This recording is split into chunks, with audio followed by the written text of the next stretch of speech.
بیوی کو نام سے پکارنے والوں سنو، نبی کریم صلی اللہ علیہ وسلم کے پاس ایک صحابی آیا اور عرض کیا، یا رسول اللہ، کیا میں اپنی بیوی کو اصل نام سے پکار سکتا ہوں یا میری بیوی مجھ کو میرے اپنے نام سے پکار سکتی ہے؟ تو نبی کریم صلی اللہ علیہ وسلم نے فرمایا، بسم اللہ الرحمن الرحیم۔ محترم ناظرین، کیا عورت شوہر کا نام لے سکتی ہے کہ نہیں لے سکتی؟ آج اس کے بارے میں معلومات آپ کے سامنے پیش کرنے جا رہا ہوں۔ محترم بھائیوں اور بہنوں، کسی نے سوال کیا تھا کہ کیا عورت اپنے شوہر کا نام لے سکتی ہے کہ نہیں، یا منع کا ابا ہی کہے گی؟ کچھ چیزیں ایسی ہیں جن کا تعلق براہ راست قرآن و حدیث سے نہیں بلکہ ان کا تعلق ہمارے کلچر سے ہے۔ مثال کے طور پر آپ سے اگر کوئی یہ کہتا ہے کہ کسی مفتی سے کوئی آ کر پوچھے کیا میں قمیض اتار کر نماز پڑھ سکتا ہوں، تو مفتی صاحب اگر عقل مند ہوگا وہ کہے گا قمیض اتار کر نماز نہ پڑھیں، یہ بے ادبی ہے۔ آپ کہیں گے کہ حدیث کا حوالہ دو، تو صحیح بخاری کی حدیث ہے، جابر بن عبداللہ رضی اللہ عنہ بغیر قمیض کے نماز پڑھ رہے تھے۔ کسی نے پوچھا، اس طرح نماز ہو جاتی ہے، آپ کیوں پڑھ رہے ہیں ایسے؟ فرمایا، میں اس لیے ایسے پڑھ رہا ہوں تاکہ تیرے جیسا احمق مجھے دیکھ کر سوال کرے کہ ایسا کیوں کر رہے ہو۔ پھر کہا کہ نبی کریم صلی اللہ علیہ وسلم کے دور میں ہمیں 2 جوڑے میسر ہوتے تھے، تو ازار ہے تو قمیض نہیں ہے، بعض اوقات ایسے ہی پڑھتے تھے۔ اب بخاری کی حدیث سے تو پتہ چل رہا ہے کہ قمیض اتار کر نماز پڑھنا کیا ہے۔ جابر بن عبداللہ باقاعدہ یہ عمل کر کے دکھا رہے ہیں کہ اور تاکہ جو اعتراض کرے اس پر حماقت کا فتویٰ بھی لگا رہے ہیں۔ اب آپ یہ حدیث کا حوالہ دے کر لوگوں کو قمیض اتروا دیں، یہ عقل مندی کا کام نہیں ہوگا، یہ پاگل پن ہونے کی علامت ہوگی۔ یہ اس طرح علامت ہے آپ نے بخاری طوطے کی طرح رٹی ہوئی ہے، آپ کے اندر سائنس نہیں ہے، نہ آپ نے فقہ پڑھا نہ اصول فقہ پڑھا ہے جو قرآن و حدیث کو سمجھنے کے لیے واضح کیا گیا ہے۔ بھائی، اس زمانے میں جب چونکہ صحابہ کو جوڑے میسر نہیں تھے، جب قمیض اتار کر نماز پڑھنا بے ادبی نہیں سمجھا جاتا تھا، تو وہ تو کلچر کا حصہ تھا، غریب لوگ تھے۔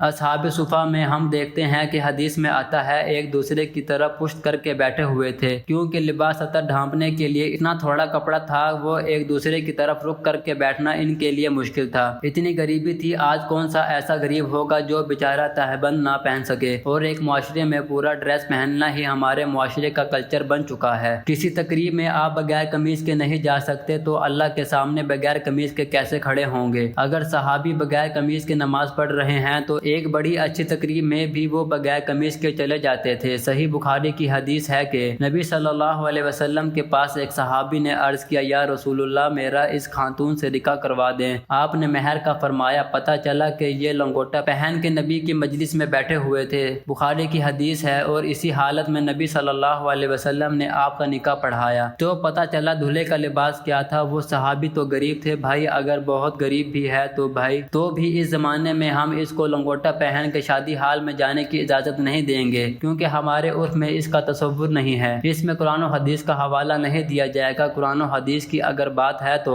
نبی صلی اللہ علیہ وسلم زیادہ تر ازار پہنا کرتے تھے۔ ازار ایک چادر جو ہوتی ہے، آج کسی بھی محفل میں آپ ازار پہن کے نہیں جا سکتے، نماز بھی نہیں پڑھ سکتے، اس لیے کہ اس کو یوں سمجھا جائے گا کہ اللہ کے دربار میں جب حاضر دے رہے ہو تو مکمل لباس پہنو، یہ نماز کا ادب ہے۔ جیسے آپ کسی رشتہ دار کی دعوت میں جاتے ہو تو پراپر ڈریس پہن کے جاتے ہو، تو ہم کہیں گے کہ اللہ کا بھی حق ہے کہ اللہ کے سامنے جب حاضری دی جائے تو پراپر ڈریس میں ہو، کیونکہ اب زمانے کا عرف یہ بھی بن چکا ہے کہ قمیض بھی ہو ساتھ میں شلوار بھی ہو۔ اسی طرح یاد رکھو کہ عورت کا شوہر کا نام لینا صحابیہ سے ثابت ہے، کیونکہ انہوں نے اپنے شوہر کا نام لیا، لیکن انہوں نے بہت سارے ہمارے کلچرز میں علاقے ایسے ہیں، قومیں ہیں ایسی ہیں جن میں عورت کے لیے شوہر کا نام لینا بے ادب سمجھا جاتا ہے۔ وہ اگر نام لیں گی تو یہ سمجھا کہ یہ بے ادب ہے۔ آپ یہ دیکھو، ہم یہ کہتے ہیں کہ نبی صلی اللہ علیہ وسلم نے فرمایا، کیا کہتے ہیں؟ فرمایا کسی صحابی نے فرمانے کا لفظ آپ کے لیے استعمال نہیں کیا، لیکن ہمارے عرف میں یہ کہنا کہ نبی صلی اللہ علیہ وسلم نے کہا، اس کو ادب کے خلاف سمجھا جاتا ہے۔ ہمارے میں اگر کوئی کہتا ہے عبداللہ بن مسعود نے یوں کہا، عبداللہ بن عمر نے یوں کہا، بھائی تو ہم کہتے ہیں کہ صحابی کا نام آئے، آخر میں رضی اللہ عنہ بھی لگاؤ۔ کوئی کہے بخاری سے دکھاؤ صحابہ کا ادب کرنا کہاں سے لازم ہے، تو بخاری مسلم سے ثابت ہے۔ شوہر بیوی پر لازم ہے کہ وہ شوہر کا ادب کرے۔ ادب کیا ہوگا، طریقہ کیا ہوگا، یہ بخاری مسلم نہیں بتائے گی، یہ آپ کو آپ کا کلچر بتائے گا۔ امہات المومنین بھی رسول اللہ صلی اللہ علیہ وسلم کا نام نہیں لیتی تھی۔ کبھی حدیث میں آتا ہے کہ زوجہ نے کہا محمد آپ کہہ سکتے ہیں، اس لیے نام نہیں لیتی تھی کہ نام لینا ادب کے خلاف ہے، اور وہ تو نبی تھے، اور قرآن نے ان کا نام لینے سے منع کیا کہ ایسی مت پکارو جیسے دوستوں کو پکارتے پکارتے ہو تو اس سے اتنی بات تو ثابت ہوتی ہے کہ بغیر اوقات نام لینا ادبی سمجھا جاتا ہے۔ تو جس قوم میں نہیں سمجھا جائے گا وہ نام لیں، جس قوم میں سمجھا جاتا ہے وہ نام نہ لیں۔ اور آسان مثال بتاؤ، دیکھو اللہ نے جو پردہ عورت پہ فرض کیا ہے، سگے سے پردہ فرض نہیں ہے، ایسا ہی ہے سگے بھائی سے پردہ فرض نہیں۔ سگے بھائی کے سامنے عورت اپنی کلائیاں کھول سکتی ہے، اپنی پنڈلیاں کھول سکتی ہے، یعنی ان کا پردہ نہیں ہے۔ سر کے بال دکھا سکتی ہے، اس کا پردہ نہیں ہے، لیکن شریف خاندانوں میں اس کو معیوب سمجھا جاتا ہے اور شریعت نے بھی اس کو معیوب سمجھنے پر پابندی نہیں لگائی۔ کسی بھی اچھے خاندان میں کبھی ایسا نہیں ہوتا کہ لڑکی گھٹنوں تک سکارف پہن کے بھائی کے سامنے آ کے بیٹھ جائے۔ اچھے خاندان میں ہم نے دیکھا ہے کہ جوان بیٹی جب باپ کے سامنے بیٹھی ہے تو سر پہ دوپٹہ لیتی ہے، کیونکہ عرف عام میں اس کو اچھا سمجھا جاتا ہے۔ تو ادب کا تعلق بہت حد تک کلچر سے ہے، بہت حد تک عرف عام سے ہے۔ عورت اپنے شوہر کا نام لے یا نہ لے، شریعت نے اس میں دونوں چیزیں رکھی ہیں، لے بھی سکتی ہے اور نہیں بھی لے سکتی۔ شریعت نے یہ کہا ہے ادب کرو، کسی قوم میں ادب کے خلاف سمجھا جا رہا ہے تو وہ نام نہ لے، ادب کے خلاف نہیں سمجھا جا رہا تو وہ نام لے،